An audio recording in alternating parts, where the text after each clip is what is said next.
chains are gone. I've been set free.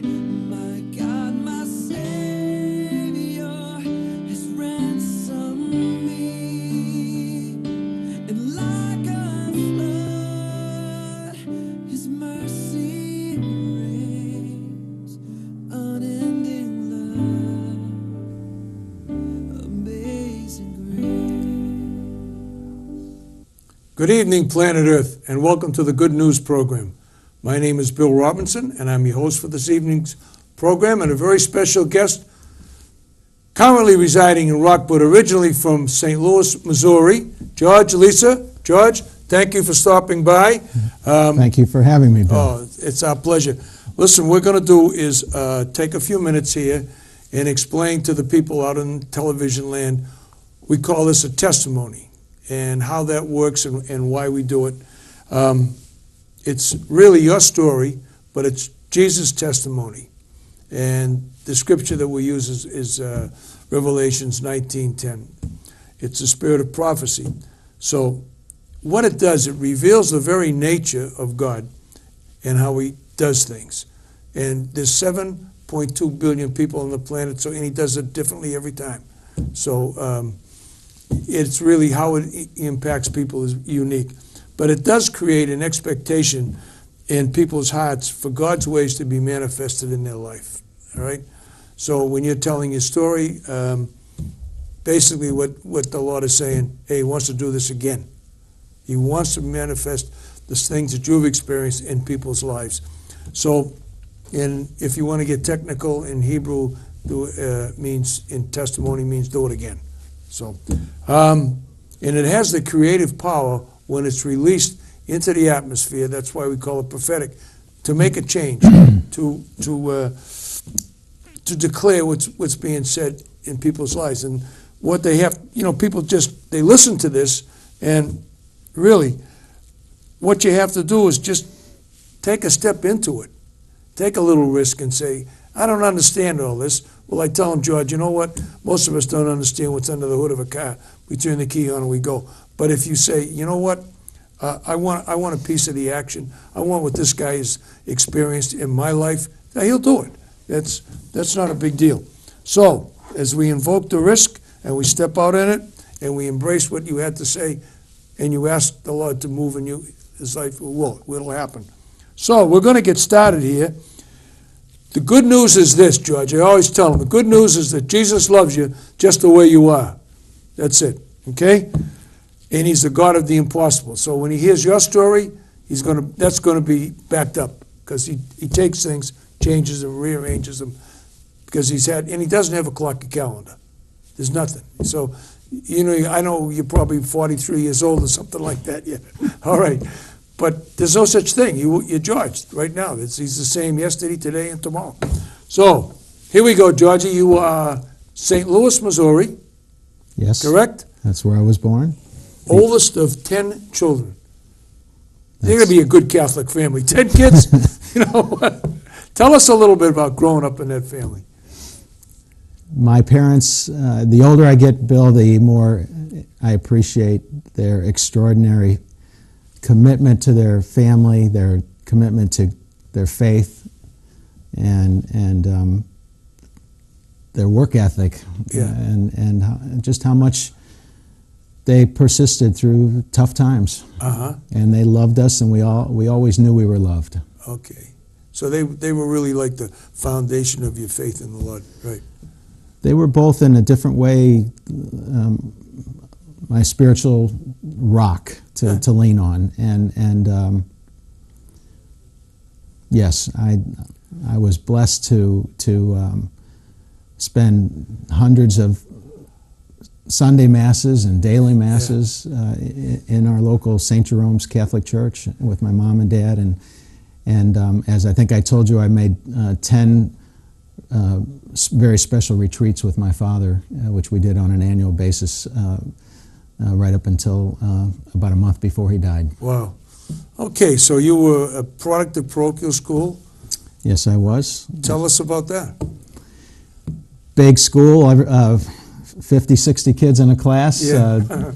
some hardworking nuns that kept us in shape, and if the occasional slap in the face was deserved, it wasn't. We were not punished unnecessarily, and there were some nuns that really had an influence too. But and then I went on to Jesuit high school, Jesuit college, Boston College, St. Louis University for graduate school, back to BC for a master's degree in theology just a few years ago. Wow. So you're a Jesuit, huh? I have a lot of We're going to cut that arm and see the Jesuit come out. That's right. That's good. Like I said, I told you before, my brother-in-law was like that. So you're in college. Your parents established the Rock, but sometimes it gets a little slippery. You fall off. Tell us about those days, George, because this is what it's about. Somebody's going to say, "Yeah, well, okay, well, he's."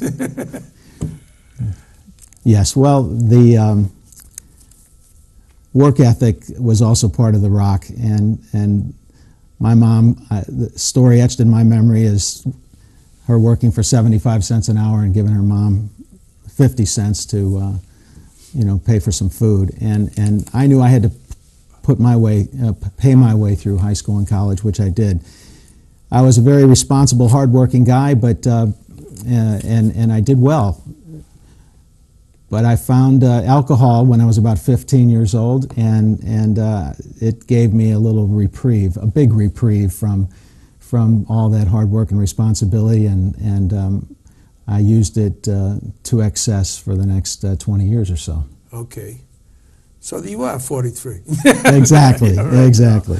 Yeah, that's what it happens. It's like you take the first drink, and then after that, the drink takes you. And both of us talked the other day. We've both been delivered from alcohol, and that's part of God's plan. And how He does that is like, He's very unique. Sometimes it's through just an encounter.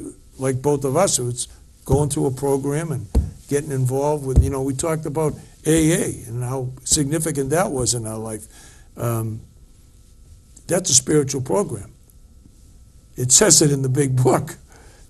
Thank God for the spiritual program. The alcohol, in my case, as in most, was a family disease. My father was an alcoholic. His father was an alcoholic. Yeah. My grandmother was it was on both sides, and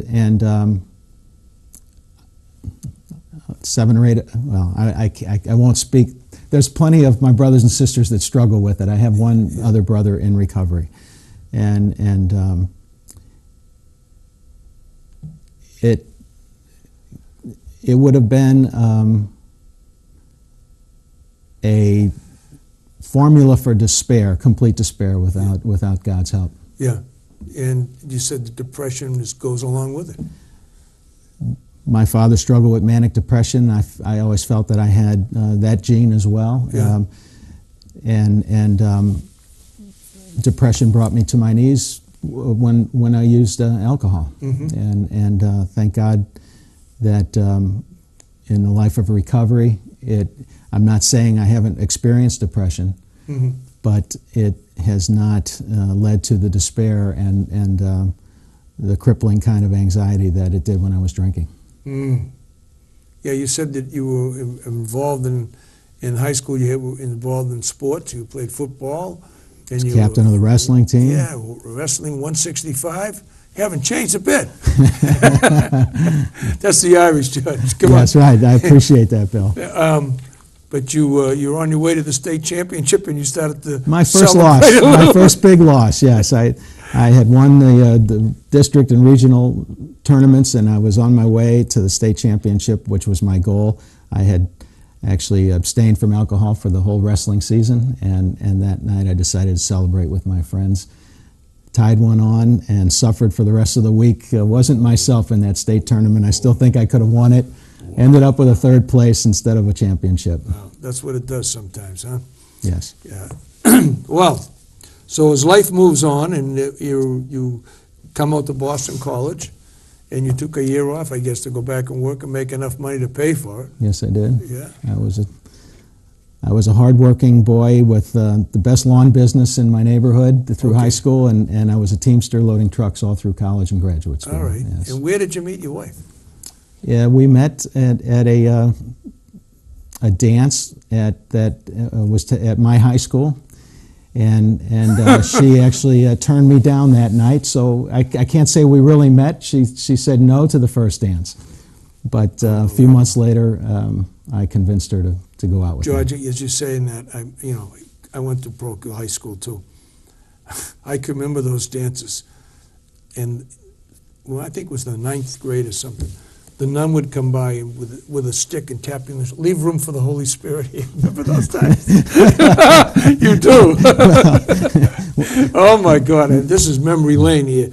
But anyways, how did you get started in recovery? That's what I'd like to know. My father was. I was blessed to help my father get sober while I was still drinking. Believe it or not, on one of those retreats. Yeah. And he came to my aid about 3 or 4 years later. And my father, my friend, my wife said she'd leave me. I didn't really believe her at the time. She was serious, I know that. But it was my father and my wife and a couple good friends, and it was that depression that brought me to my knees. I knew at that point I was, and I say depression, but depression for me was the result of an interior knowledge that I was living in a way that was contrary to the man that God created me to be. There you go. That's called the grace of God. Yes. Opens it up. Huh? That's fabulous. I love that. So these are the people that the Lord used as an intervention in your life in His own unique way to get you back on the rock. Yes. All right. Okay. So how did you ever get out this way, out in... Because you still talk a little funny, George. That's all I'm saying. I found Rockport one Saturday when I was at BC. Yeah. And never forgot what a beautiful place this little town by the sea was. And I came here 5 or 6 times on vacation with my wife and my boys when they were young.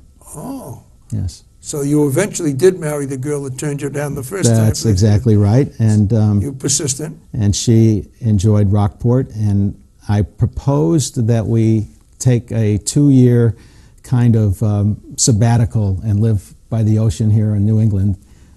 We felt St. Louis was always going to be our home, but that let's try it for 2 years. It was a traumatic decision at the time. There were a lot of tears, but it was a decision that ultimately was a very positive and happy one for our family. Okay. So you've got a number of years sober now. I'm coming up on 28 years, yes. Terrific. That's the grace of God, you know. How does it work? It worked differently for you and than somebody else, but it works. If you want it, you have to ask it, then you have to set out to do it, you know. Bill, Catholics don't talk so much about testimonies, but in AA I've had the opportunity to hear some very concrete and convincing testimonies from men and women that one day reached that pit of despair and asked God for help. Right. And the miracle of God's grace came into their lives, and they never had a drink after that moment. Yeah. You, I know, have heard hundreds of those stories, as have I, over these years. Yeah, He shows up. All you got to do is ask. If you ask and you really mean it, you call out. I pay attention to what's going on in society today and in culture we live in, and all the drinking and the drugs and everything like that. But we've had so many of these programs here, and people that have been able to put some time together. I haven't never listened to anybody that doesn't give God credit and say, listen, this is what I did. We're spiritual people, okay? I mean, we got a beautiful body, okay? Hello. But basically, we're spiritual people. And so that's what you have to come at it from that angle. And when you start to do that and get your ducks lined up a little bit, guess what happens? The days become weeks and the weeks become months, and it's not like, well, I never get bothered by. No, you ask every morning, every day. You thank him. You thank him for sobriety. You thank him for a clear mind. You thank him for being able to walk around with not having a lot of anxiety and depression, and then being able to impact another person's life, because that's the greatest thing that we have given to us, is that that awesome. Well, I don't call it. Maybe it's a responsibility. I think it is. You got a great gift, so you want to share it with somebody else. You know how good you feel, and they're just a step or of a mask away from getting there. You know, and supporting them. That's amazing. So you had a business around here too? I'm just switching gears a little bit. I opened up an office here for, at the time, GMAC Mortgage, and started my own company, which is still in business downtown Gloucester today, called Rockport Mortgage Corporation. Okay. But you know, the connection with business and sobriety, and back to what you're saying, is that in business we tend to believe that everything is up to our efforts and our hard work, and some would say that we stay sober, or people that do not understand recovery say that we stay sober due to our hard work and our discipline. And you and I know that that's not the case. And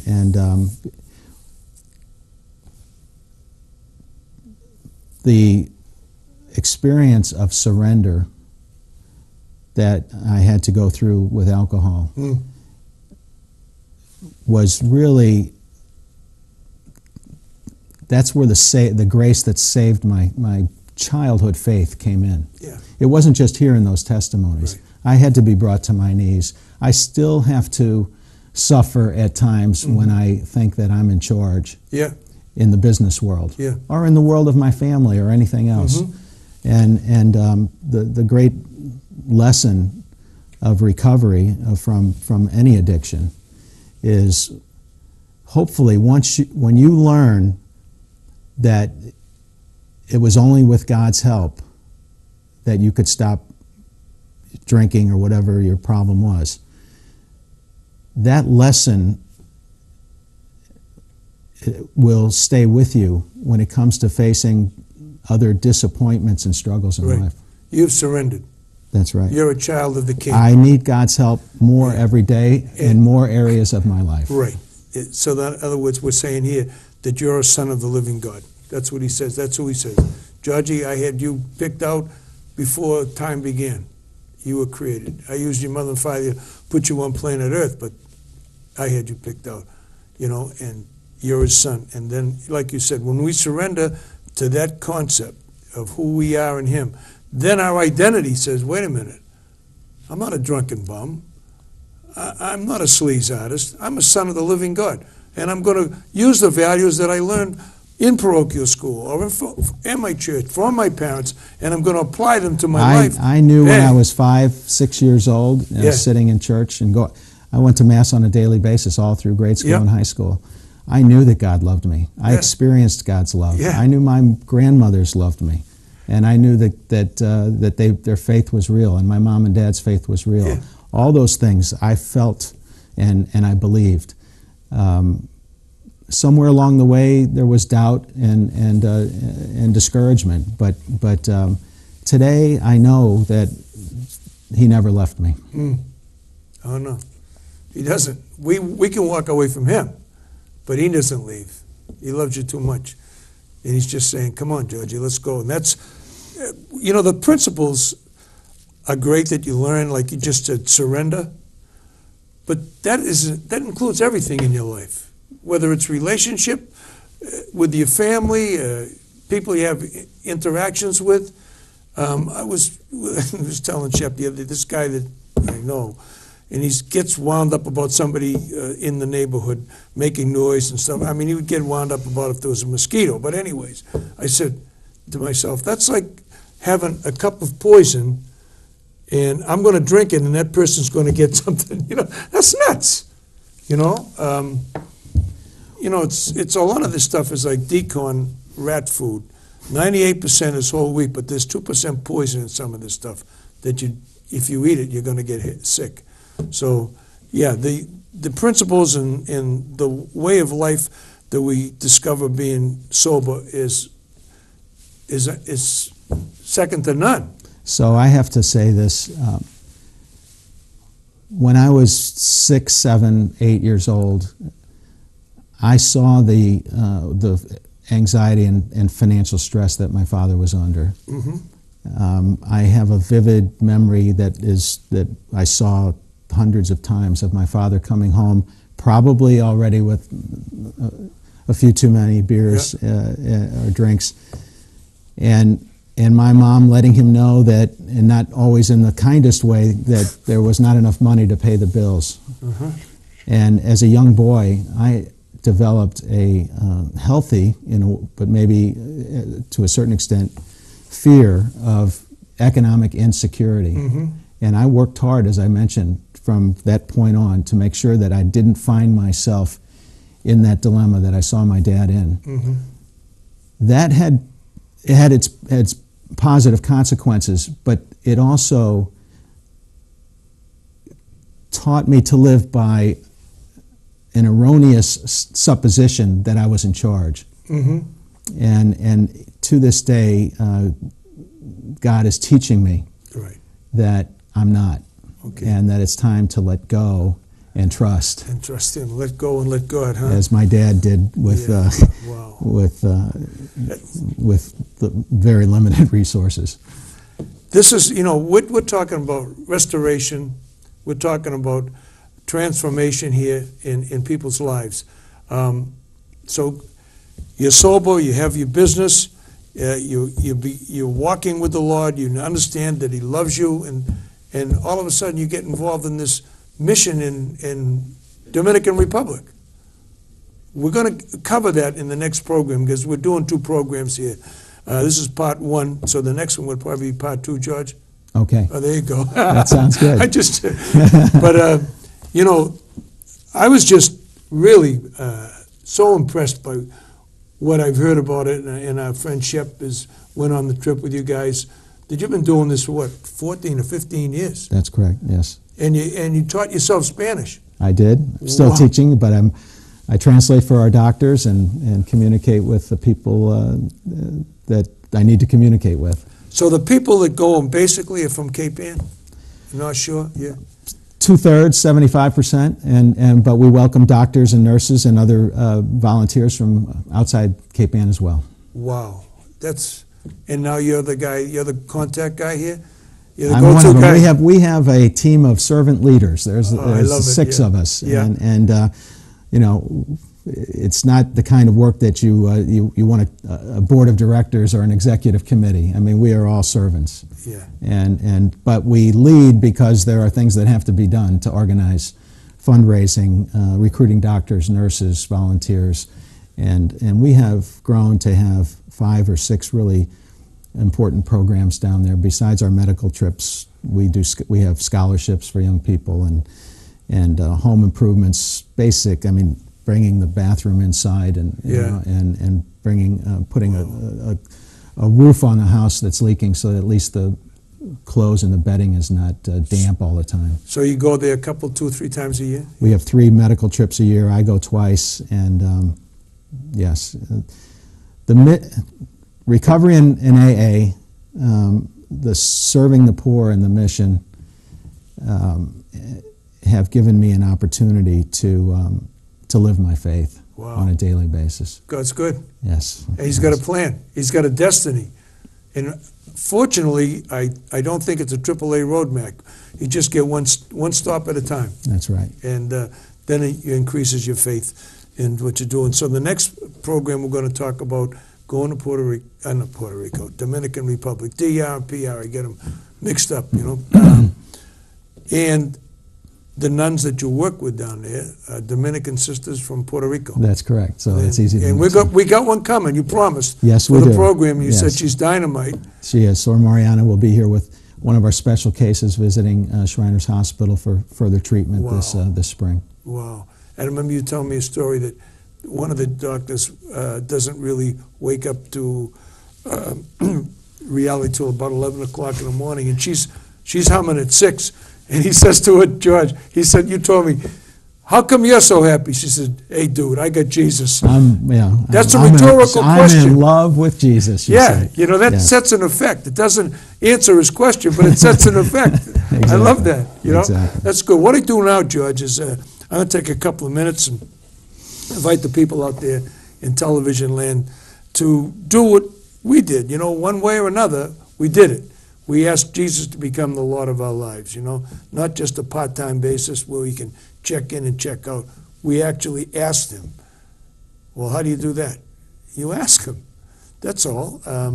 We don't ask him because it's for fire insurance or put him up in the mantle with all the other gods that you've got out there. We make him number one. And when we do that, and that relationship that we covered, guess what? Things really change. So somebody will say, well, how do you do that? Well, you wrap your own words around it because this is the manufacturer's handbook. I'm going to hold it right up here. Well, we've got to go this way on the screen. He says it. I check your heart, not your head. You know, so are you bearing fruit? Yeah. You check to see if what kind of fruit you're bearing. I mean, I'm listening to all these stories, and we're going to have more on the next chapter. You're bearing fruit. But you got to start someplace. And you really need to get hooked up with people like George and the rest of the people on the set, because there are no such thing as Lone Rangers. You're not going to do it that way. Lone Rangers get picked off. So you ask them. You say, Jesus, you know what? You know, I'm sorry I screwed things up. I don't know how to make them undone. But he did it. See, there's a picture behind us on the wall, and it'll show a cross. He took everything on that cross. It's all done. It's finished. Okay? And then when he came out of the grave, he says, that's the life I'm going to give you to live by, that power that the cross precipitated. So he came out with resurrection power, and he says, George, you got my resurrection power. Use it now, baby. I'm living inside you. And that's all it is. You ask him, say, well, Jesus, if it's that simple and that easy, come in. I'm sorry for screwing up. Please come in and live within me and change my life and hook me up with people that can make a difference in my life. You know what? This isn't, you don't have to have 10 zillion initials after your back name. That's all. Just do it, and it works. I mean, you saw George is here. You're going to have another guy coming on the next program. And all the guys in the studio here have done it. And it makes life so much better. So we encourage you to do that. Tonight, as you're sitting in the privacy of your own home, you know, go get Aunt Mildred and Uncle Luigi, bring them over and tell them about it, because they might like to do it too, you know.